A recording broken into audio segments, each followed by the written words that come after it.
Bienvenidos al curso de Matemáticas Básicas. En esta clase vamos a estudiar la recta real y el plano cartesiano. Para explicar gráficamente la recta real y el plano cartesiano, tengo abierta aquí en el computador una pantalla con el programa GeoGebra. Este programa GeoGebra es de acceso gratuito, ustedes lo pueden descargar gratis en internet o lo pueden consultar en línea. Entonces aquí he abierto, naturalmente cuando ustedes abran el programa aparece una vista algebraica y una vista gráfica que permite graficar puntos, trazar rectas, etc. Entonces, miremos, aquí tenemos la recta real. Miren que aquí tengo, por ejemplo, sobre la recta real aparecen los números enteros, el 1, el 2, el 3, el menos 1, el menos 2, el menos 3. Estos son los números que graficamos ahora. Aparecen también números racionales. Si ustedes con la ruedita del mouse, vamos a cancelar este punto. Si con la ruedita expanden un poquito o contraen un poquito la gráfica, entonces aparecen, por ejemplo, aquí una serie de puntos intermedios. Este botoncito permite desplazar el plano donde lo queramos ver, donde nos sea más cómodo, por ejemplo ahí. Entonces miren que aparece, por ejemplo, en la recta real aparece el 0, aparece el 0.5, el 1, 1.5, 2, 2.5, 3. Si queremos ver con más detalle podemos mover la ruedita del mouse y aumentar la resolución. Miren, por ejemplo, ahí vamos a ponerlo con una resolución mucho más amplia. Miren, ahí aparece, por ejemplo, en resolución, vamos a poner las resoluciones de 0.1, ahí por ejemplo, miren, está el 0, este es el 1, entre el 0 y el 1 encuentran un décimo que es 0.1, 2 décimos, 0.2, 0.3, 0.4, 0.5, etc. De esta manera podemos graficar cualquier punto en esta recta. Vamos a darle un punto, no sé, vamos a darle el punto, por ejemplo, aquí, el punto X, llamémoslo X igual a, no sé, entonces vamos a poner por ejemplo, 1,3,0, ya les voy a explicar ese coma 0 que es. 1,3,0, si lo graficamos, entonces, revise la entrada, hay algo que no está correcto. No sé exactamente qué es, bueno, no sé, vamos a cambiar el nombre, vamos a llamarlo el punto A. Aquí nos aparece, por ejemplo, A es 1,3. Entonces miren, este punto 1,3 es A y la coordenada en Y es 0. Es decir, estoy diciendo que la coordenada en Y es 0. Entonces voy a explicar exactamente qué significa que la coordenada en Y de un punto sea 0. Entonces volvamos, si quieren, a comprimir un poco los ejes para que los veamos. Vamos a traerlo aquí al centro. Muy bien. Vamos a borrar estos puntos para que no nos distraigan. Voy a borrar todos estos puntos que marcamos, para explicar en qué consiste entonces el plano cartesiano. El plano cartesiano es una idea debida a Descartes, el matemático francés y filósofo, matemático y filósofo francés, y la idea es muy sencilla. La idea es simplemente convertir la geometría en álgebra mediante un truco muy simple que realmente se le hubiera podido ocurrir a cualquiera. Pues, o un truco, una idea más bien. La idea es la siguiente: trazar dos ejes, este eje, conocido como eje Y, miren lo que aparece, y este otro eje horizontal, conocido como eje X. Los dos se cruzan en un punto que lo vamos a llamar el punto origen. Vamos a marcarlo si ustedes quieren aquí. Voy a marcar ese puntico, vamos a llamarlo el punto, miren, 0, 0 o punto origen. Si ustedes se imaginan, por ejemplo, que esto es una cancha de fútbol, entonces en esta cancha de fútbol uno puede situar a cualquier jugador dando dos coordenadas. Por ejemplo, vamos a situar el jugador B en las coordenadas 2, 3. Muy bien, aquí aparece el jugador B en las coordenadas 2, 3. Vamos a verlo. Mírenlo, ahí está situado. ¿Eso qué quiere decir? Quiere decir lo siguiente: si una persona fuera a encontrarlo, supongamos que hay un árbitro ciego que parte siempre del origen, y el árbitro es ciego y quiere encontrar a cualquier jugador siguiendo las instrucciones que dan las coordenadas cartesianas, pues dice: en el eje X, que es la primera coordenada del 2, avance 2 unidades, 1, 2. Avanzaría hasta aquí, ¿de acuerdo? y después en la dirección de Y, en esta dirección perpendicular, avance 3 unidades. 1, 2, 3. Entonces de esa manera encontraría, avanzando 2 hasta aquí y 3 hasta aquí, el punto B. Si ustedes lo quieren ver, vamos a trazar una perpendicular que pase por este punto y por esta recta, ahí ustedes la ven. Entonces la instrucción sería la siguiente: avance 2 unidades, 1, 2, y avance 3 unidades en esta dirección. Vamos a ver que efectivamente son 3 unidades. Voy a marcar entonces este punto de intersección entre estas dos rectas, entre esta recta y este. Aquí está el punto. Y vamos a medir qué mide esta distancia. Esta distancia, según las instrucciones, como este es el punto B, es el punto 2, 3. Mírenlo aquí, 2, 3. Entonces hay que avanzar 2, 1, 2, y hay que subir 3.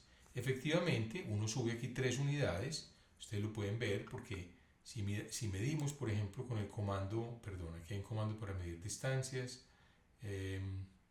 Está por aquí distancia o longitud.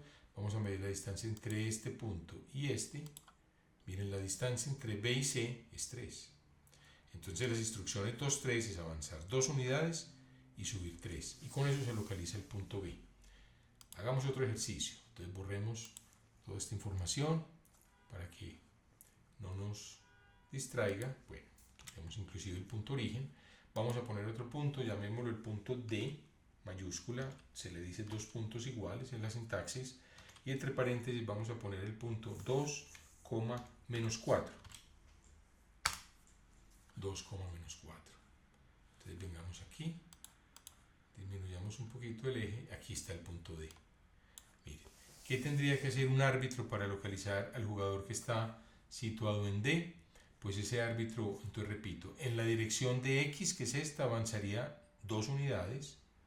Miren, 2 unidades, 1, 2, y después en la dirección de Y, que es la dirección vertical, se movería menos 4 unidades. Bueno, el convenio es que hacia arriba uno se mueve de manera positiva y hacia abajo de manera negativa. Entonces este señor tendría que venir desde este punto que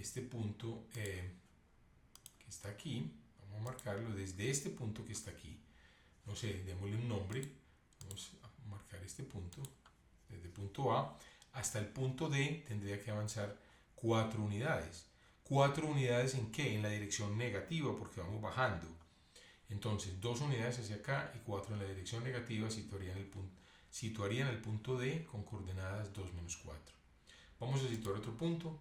Situemos el punto E, por ejemplo, con coordenadas menos 1, menos 3. Mírenlo, ya apareció. Muy bien, o sea, nos desplazamos en el eje X hacia la izquierda, menos 1, y después en el eje Y hacia abajo, menos 3. Vamos a situar otro punto. Pongamos el punto F. No sé, por ejemplo, pongámosle 5.1, 4.2. Miremoslo. Vamos a mirarlo aquí. 5.1, miren el punto F. Aquí está.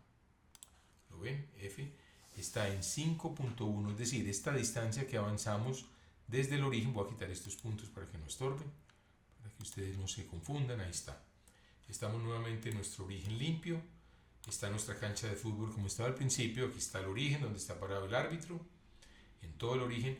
Entonces le dicen, vaya, digamos, muéstrele una tarjeta roja al jugador que está en el punto 5.1, 4.2.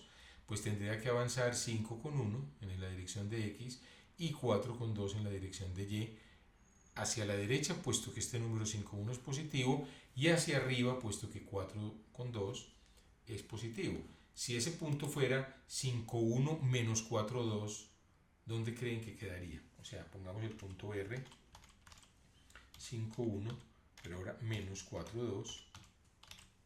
Ese punto entonces habría que avanzar. Este lo estamos llamando R, démosle el nombre,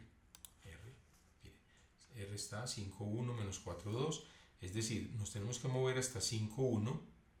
Vamos a ponerle un poquito más de escala. Miren, ya apareció el 5. Podríamos poner, bueno, no le voy a poner tanto porque se nos pierde de pronto el eje Y. Entonces miren, aquí estaría en 5.1, es decir, yo avanzo 5 y un poquitico, punto 1, después me muevo 4,2 unidades, pero negativamente, menos 4,2, o sea, hacia abajo, bajo, miren que aquí está 4,2. ¿De acuerdo? Es decir, si trazáramos, por ejemplo, perpendiculares aquí y aquí, entonces lo que nos está diciendo es que el punto R queda atrapado en 5,1. Más aún, miren, si quieren convencerse de que efectivamente es 5,1, aumenten el eje. Miren que esta distancia sería 5. Ya va a aparecer el punto 1. Miren, ya está apareciendo el punto 2. Vean, 5,1. Efectivamente bajaría. Tenemos una escala mucho más grande aquí. Bajaría hasta, vamos a disminuirlo, hasta menos 4,2. Podemos revisar que esta distancia obviamente lo mismo que esta, ¿cierto? Aquí sería menos 4,2, miren, vamos a ver, miren, ahí apareció menos 4,2. Bueno, hagamos un último ejercicio, vamos a situar, entonces pongamos aquí un eje, vamos a borrar toda esta información para que no nos confunda. Ahí tenemos el eje, vamos a poner un eje con la resolución que teníamos ahora.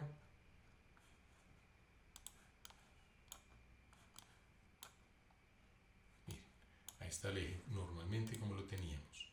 Ya vamos a situar un último punto, nos vamos a llamarlo H, el punto con coordenadas, por ejemplo, pueden ser coordenadas como, no sé, 3/5, o pongamos menos 3/5,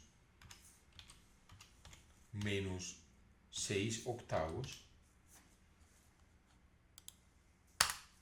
es el punto H.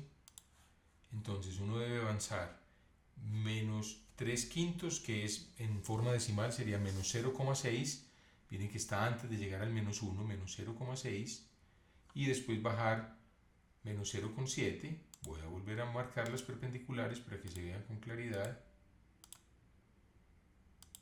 Entonces este punto, repito, H, estaría localizado en menos 0,6, o sea, esta distancia es de aquí a aquí, en el eje X es menos 0,6, y en el eje Y bajando sería menos 0,75. Muy bien, entonces es lo que significa entonces el plano cartesiano. Es una idea muy simple, es simplemente, así como podemos localizar los puntos en una dimensión diciendo cuánto avanzamos a la derecha en dirección positiva o cuánto avanzamos en distancia hacia la izquierda, si lo medimos en dirección negativa con respecto a un punto origen, entonces en un plano cartesiano podemos localizar cualquier punto simplemente con dos coordenadas. Haciendo un repaso, tenemos una recta infinita en ambas direcciones. Sobre esta recta ponemos arbitrariamente en cualquier punto un punto que vamos a llamar el punto origen, el punto 0. A la derecha de ese punto vamos a poner números naturales, 1, 2, 3, 4, así sucesivamente. Y a la izquierda vamos a poner los naturales negativos, menos 1, menos 2, menos 3, menos 4. Entonces tenemos graficados sobre la recta todos los números enteros ya, ¿cierto? Los naturales, junto con los naturales negativos, entonces estos son todos los naturales, y podemos poner en la mitad de los números racionales. Por ejemplo, el número 1 medio iría entre 0 y 1, aquí aparece el número 1 medio. Si pusiéramos un número en la mitad entre 0 y 1 medio, pues ese sería el número 1/4, y de esta manera podemos continuar. 3 medios quedaría aquí, 13/4, menos 1/3, menos 12/5, etc.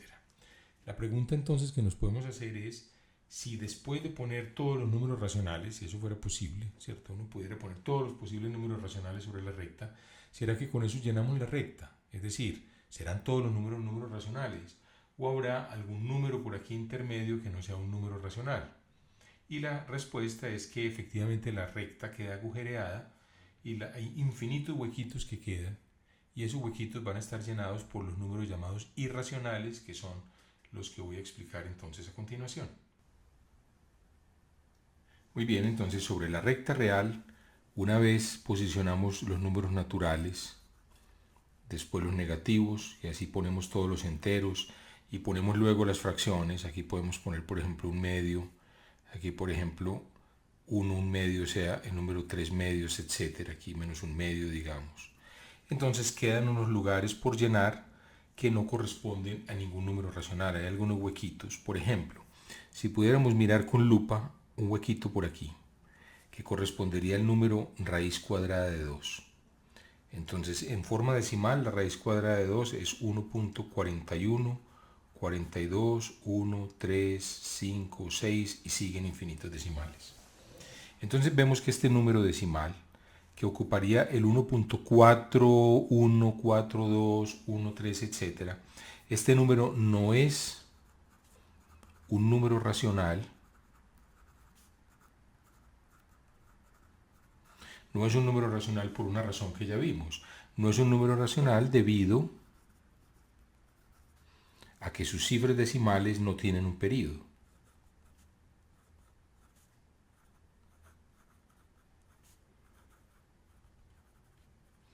Sus cifras decimales no tienen un período que se repite. Un período el cual se repite.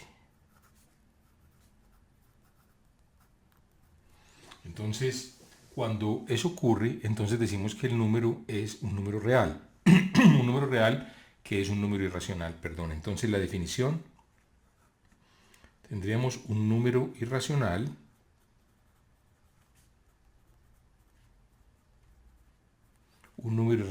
es un número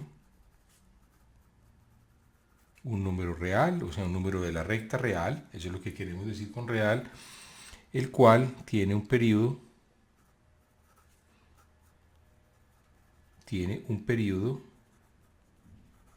que no se repite. Entonces, así podemos construir muchos números. Por ejemplo, construyamos un número, llamémoslo alfa, 0.1, 2, 1, 2, 1, 2. Si seguimos repitiendo 1, 2, 1, 2, ese sería un número racional. Pero hay una manera, por ejemplo, después de repetir este periodo, por ejemplo, podríamos hacerlo 1, 2, 3, 4, 5, 6 veces. 1, 2, 1, 2, 1, 2, 1, 2, 1, 2, 1, 2, 1, 2. Pero después empezar, por ejemplo, 3, 4, 5, 8, 7, 1, 9, 2, etc. Sin que vuelva a repetirse ningún periodo. Cuando eso ocurre, este alfa sería entonces un número irracional.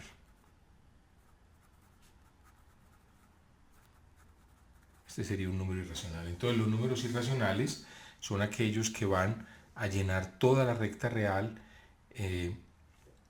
después de que hayamos puesto todos los números racionales. Entonces, en conclusión, podemos decir que un número real es un número que ocupa la recta real, el cual consiste de infinitas cifras decimales. Y de aquellos que tienen cifras decimales que se repiten periódicamente van a ser los números racionales. Y los números irracionales van a ser aquellos que tienen un periodo, los cuales nunca van a tener un periodo que se repita. O sea, van a tener cifras decimales sin que uno pueda encontrar un periodo que se repita. Pues uno de los más famosos es el número pi, es el número 314. Muchas veces, si ustedes lo vieron en la secundaria, en el bachillerato, como 3, 14, 16, ese no es pi, porque ese sería un número racional. Pi es irracional. 3, 14, 15, 9, 2, 6, y continúa de esa manera, sin que nunca se repita un periodo decimal. Eso se puede probar. Hay otros números también que aparecen en matemáticas, el número e, el número constante de Euler, 2, 71, 72, 81, 82, etc. Tampoco tiene periodos decimales que se repiten. Entonces, realmente, lo que va a pasar es que la inmensa mayoría, aunque uno no los vea, la inmensa mayoría de los huequitos que quedan faltando son números irracionales, después de que uno ha colocado sobre la recta real todos los números racionales. Bueno, hemos llegado así al final de esta clase del curso de Matemáticas Básicas y los invito a que continúen viendo la clase siguiente. Muchas gracias por su atención.